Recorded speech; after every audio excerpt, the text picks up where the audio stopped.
Well, that makes it a little easier, but I think Parker Bohn III will beat that, right? I think he'll beat 167. I don't know if he'll beat C.K. Moore, but I think he'll beat 167. And Parker has chosen to finish on lane 19. Come on, C.K.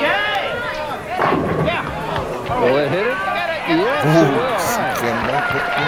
Was that the headpin that came back and got that? Well, that's a good question. It generally is in most cases. I didn't get a chance to really catch that one, Mike, so... It was one of those ones that was right on the tail plank coming across there almost. The tail plank. Now, see, there's something a lot of people don't know what it is. You should explain that. Our first look at a superstar. Boy, he swings it out on lane 20. No trouble. Just bent the tail end of the pin deck back there. There you go. Well, see, those you got to explain those things because there are those of us who aren't familiar with those expressions. Well, I have all kinds of weird expressions. My wife tells me that all the time. Parker Bohn trying for a quick double on lane 19. One of the classy bowlers on the tour, left or right-handed. Not only that, but he's well liked by the other players. He's been voted the Steve Nagy Sportsmanship Award, I believe, 4 times, which is just phenomenal. I know you never got it. No, I didn't either. Did you? No, of course not. I just thought I'd ask. I mean. Parker Bohn, also one of the great spare shooters on the tour. Generates tremendous ball speed when he needs it. We're in Highland Lanes in Austin, Texas. And that man right there, Jerry Ray, is the proprietor of Highland Lanes. Always a generous and congenial host for all the players here in Austin.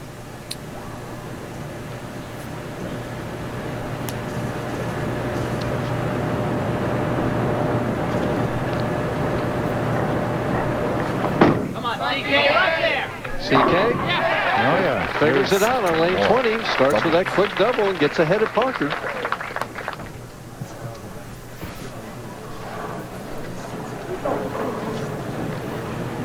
Just in case you were wondering, Mike, real quick here, let me toss in a couple of numbers at the folks at home. It took an average of 214, almost 215 to get a check here in Austin for $1,000. Last cash, 48th spot. To make the top 24, an average of close to 221. And our television finalist averaged 226 plus, as high as almost 230 for Butch Soper. So the scores were real good, I think. But they were good then, but haven't been that good today. Well, CK's taking care of that all by himself. Trips a 6-pin and gets a turkey right out of the gate. He's went from being a rookie in his opening match to becoming an experienced veteran in match 3. He's ready to go. He's already been through his baptism of fire, huh? And That's survived, right? That's right. Another 6-pin. Boy, 3 excellent shots, and he nothing really to show for it at all. You can see the fire in his eyes. Parker Bohn really wants to win badly today because, like I said earlier, he feels that he's going to be bowler of the year in the 90s.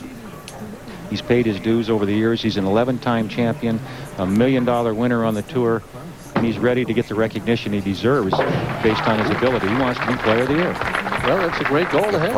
You always been one that advocates setting those lofty goals, especially if you got the talent to back it up. No, he's got that kind of talent. There's no question in my mind that Parker Bohn has the ability to be player of the year.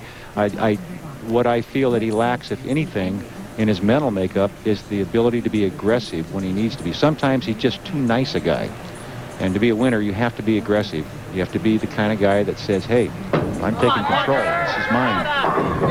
So are you saying that nice guys can't win on the PBA Tour? No, you won. You won. You know, you're a nice guy. I didn't win the Good Guy Award. No, but you won 3 Tournament of Champions. I mean, you know. Well,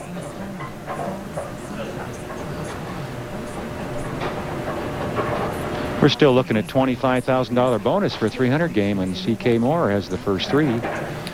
Who knows? Well, it's just need 9 more. Nothing to it. Right? Nothing to it. Hey, there's 4. Well, you're calling that ahead of time.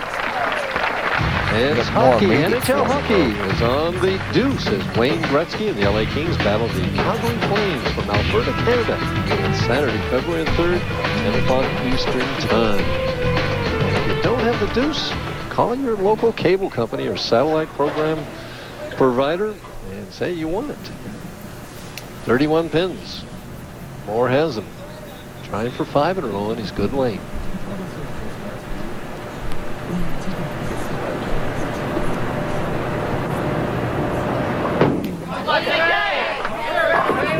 He's almost halfway there. Now, this is kind of a reversal of roles, in my opinion. I never thought that this would ever happen to Parker Bohn. If anybody would start with 5 in a row, I expected it to be the superstar, not the rookie.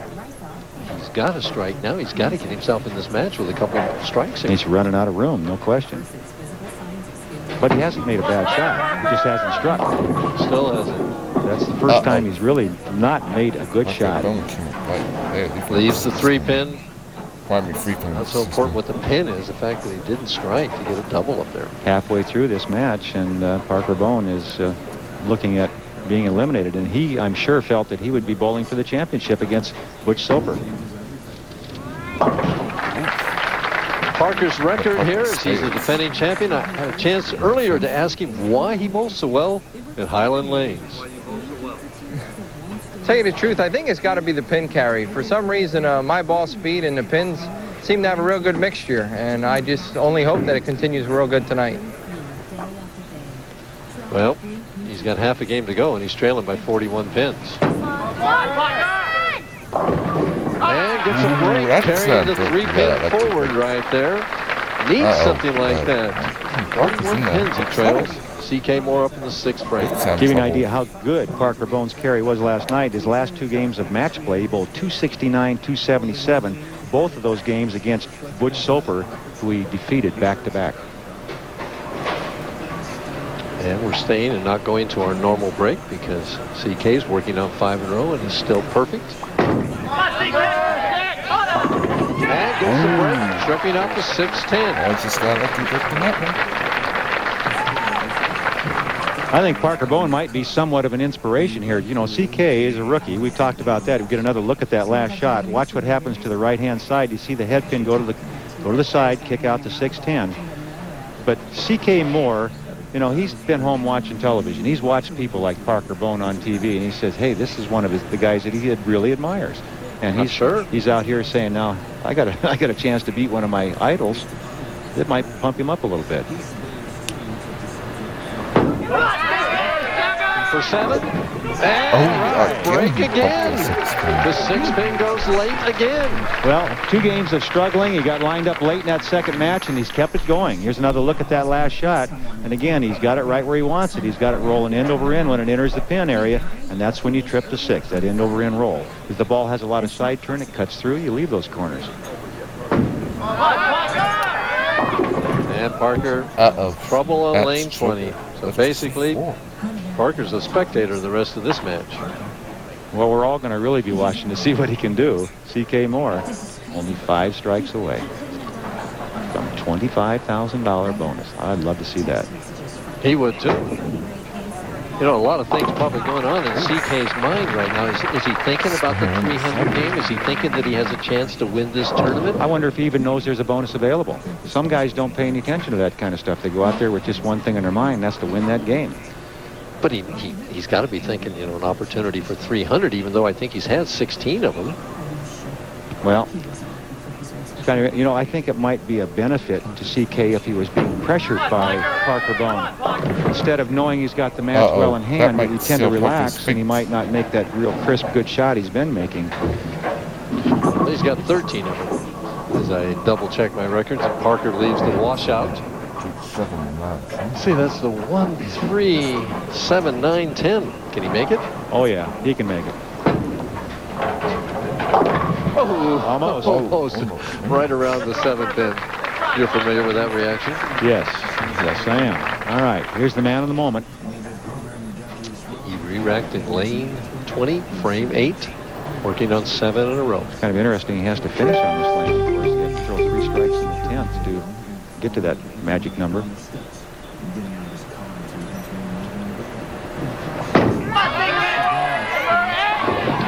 Oh my, I love it. Figured it out on that lane, Earl. This is great stuff, tell you what. And he looks pretty calm to me. I'd love to see what his wife's feeling right now, huh? The hardest part is to be a spectator and worry about someone you really care about in this kind of a situation. They feel the pressure more than you do when you're out there bowling. At least you can do something. They have to sit there and watch and pray. And hope you're thinking right, too. Hope something good happens. Yeah, here we go. 9th frame.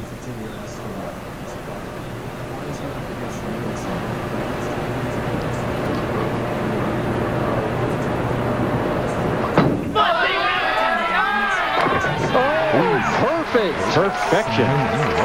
C.K. Moore, by the way, is a Presbyterian minister, so maybe he's getting a little help. He can use all the help he can get, right? There you go. Parker just finishing it out. Trying to get out of the way. He says, let me get done. Get out of here. Yep. Amazing, you know, he hasn't bowled that bad a game. A couple of errant shots, but he just, from the get-go, he couldn't strike.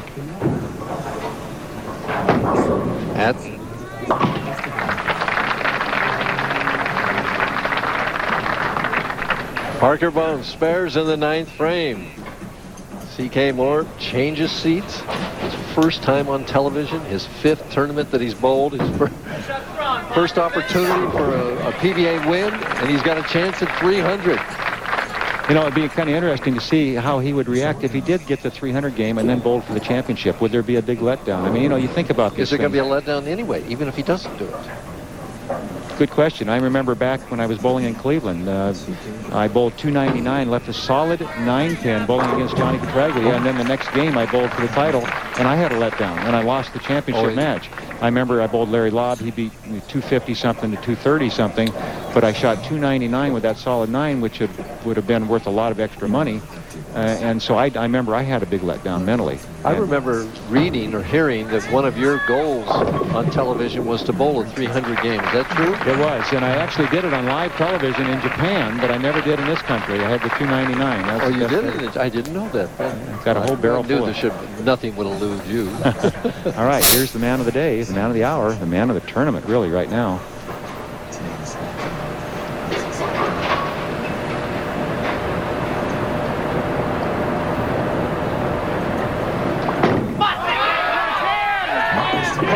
Oh, I love it. Boy, this is great stuff. Come on, C.K. I'm falling for you.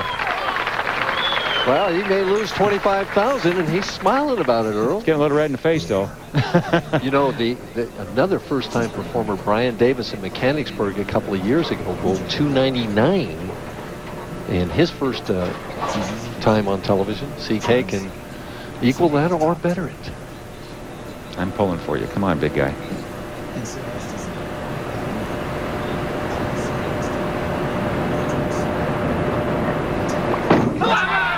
That's got to come on, ball. Come on. Oh!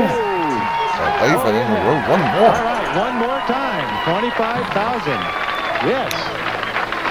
And it's amazing. The guy that's coming on for the title match has bowled one of these on television, Butch Soper. So we could have, you know. And Butch says, get it out of your system now. All right, here it is. The crowd becomes really alive after the 11th one. C.K. for bowling history.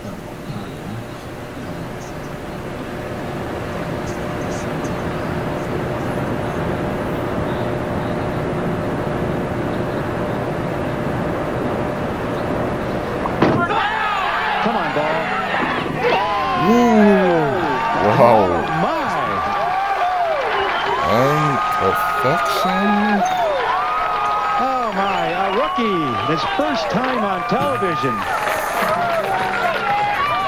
Well, as you said, he's no longer a rookie. He's been through a lot in just 3 games tonight.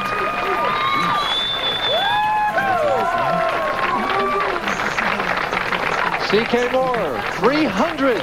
Parker Bohn, 192. We'll be back after this for a check presentation.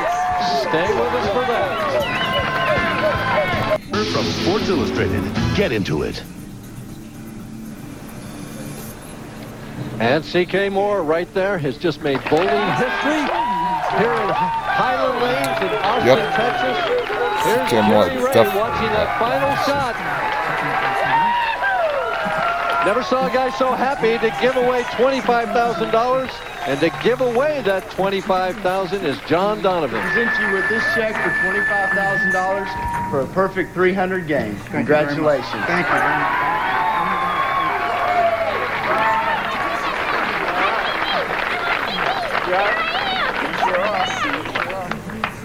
CK, congratulations. On behalf of Highland Lanes, I'd like to present you with this check for $25,000 for a perfect 300 game. Congratulations. Awesome performance. If you like that and subscribe.